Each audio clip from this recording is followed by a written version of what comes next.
तो चलिए आज सीधे बात करते हैं रासायनिक बंधनों की।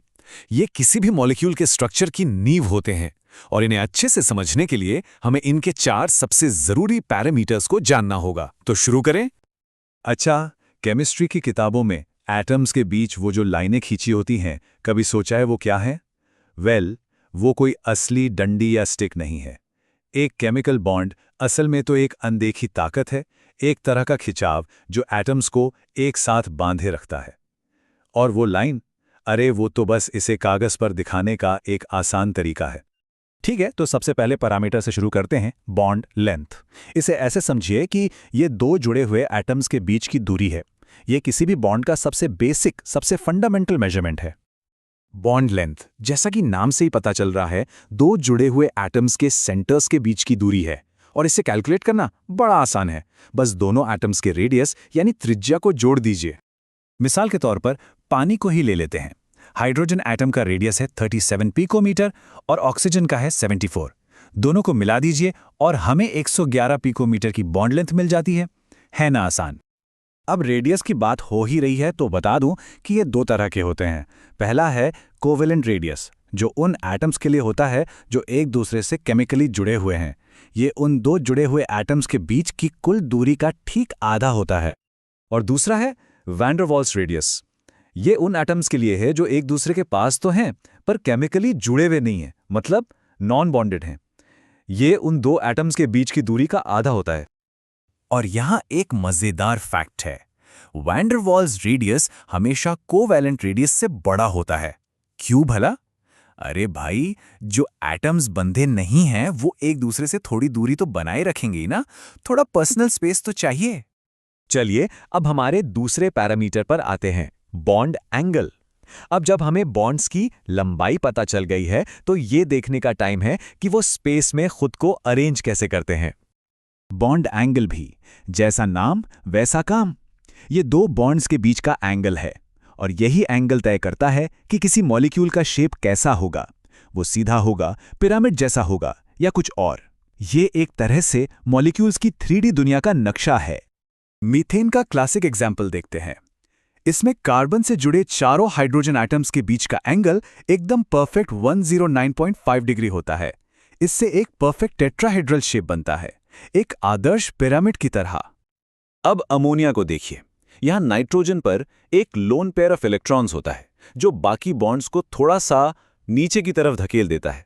इससे एंगल सिकुड़कर 160 डिग्री हो जाता है और मॉलिक्यूल को एक अलग पिरामिडल शेप मिलता है।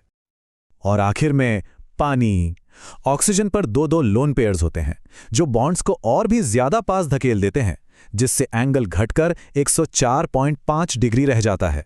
और यही वजह है कि पानी का मॉलिक्यूल सीधा ना होकर एक वी शेप का होता है, मतलब थोड़ा झुका हुआ। बहुत बढ़िया, तो हमने बंधन के डायमेंशंस देख लिए। अब बात करते हैं उसकी ताकत की। हमारा तीसरा पैरामीटर, बॉन्ड एंथैल्पी, हमें यह बताता है कि किसी बॉन्ड को तोड़ना कितना मुश्किल काम है। बॉन्ड एंथैल्पी सुनने में थोड़ा भारी लगता है, पर इसका मतलब सिंपल है। ये वो एनर्जी है जो एक मोल बॉन्ड्स को तोड़ने के लिए चाहिए होती है। सीधे सीधे कहें तो ये किसी बॉन्ड की मजबूती का सर्टिफिकेट है। रूल एकदम सिंपल है, बॉन्ड जितना मजबूत उसे तोड़ने में उतनी ही ज्यादा एनर्जी लगेगी। इसीलिए एक मजबूत बॉन्ड की बॉन्ड एंथैल्पी भी ज्यादा होती है। अब ये स्लाइड देखिए, ये काफी मजेदार है। एक सिंगल हाइड्रोजन बॉन्ड को तोड़ने के लिए चाहिए करीब 436 किलो जूल।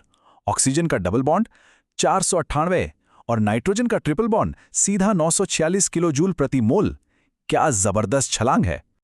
इसे ऐसे समझिए, एक लंबी चौक को तोड़ना आसान होता है ना? पर एक छोटे से टुकड़े को तोड़ना बहुत मुश्किल। केमिकल बॉन्ड्स का भी यही हिसाब है। बॉन्ड जितना छोटा उतना ही मजबूत। और यही बात हमें सीधे हमारे चौथे और आखिरी पैरामीटर पर ले आती है, जो बॉन्ड की मजबूती से जुड़ा है, बॉन्ड ऑर्डर। बॉन्ड ऑर्डर शायद इन सब में सबसे आसान कॉन्सेप्ट है। ये बस ये बताता है कि दो एटम्स के बीच कितने बॉन्ड्स हैं, 1, 2 या 3, बस। ये तो एकदम साफ है। हाइड्रोजन में एक बॉन्ड तो बॉन्ड ऑर्डर 1, ऑक्सीजन में 2 बॉन्ड तो बॉन्ड ऑर्डर 2 और नाइट्रोजन में 3 बॉन्ड तो बॉन्ड ऑर्डर 3।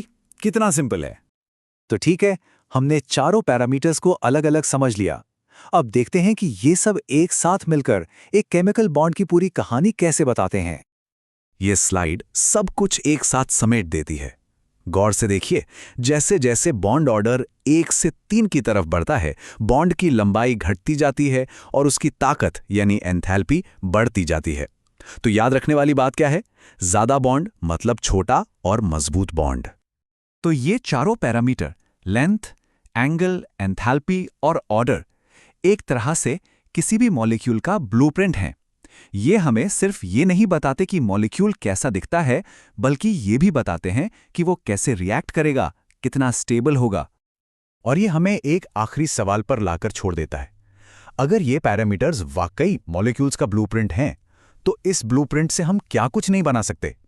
नई दवाइयों से लेकर नए जमाने के मटेरियल्स तक संभावनाएं सच में अनगिनत हैं। जरा सोचिए इस बारे में।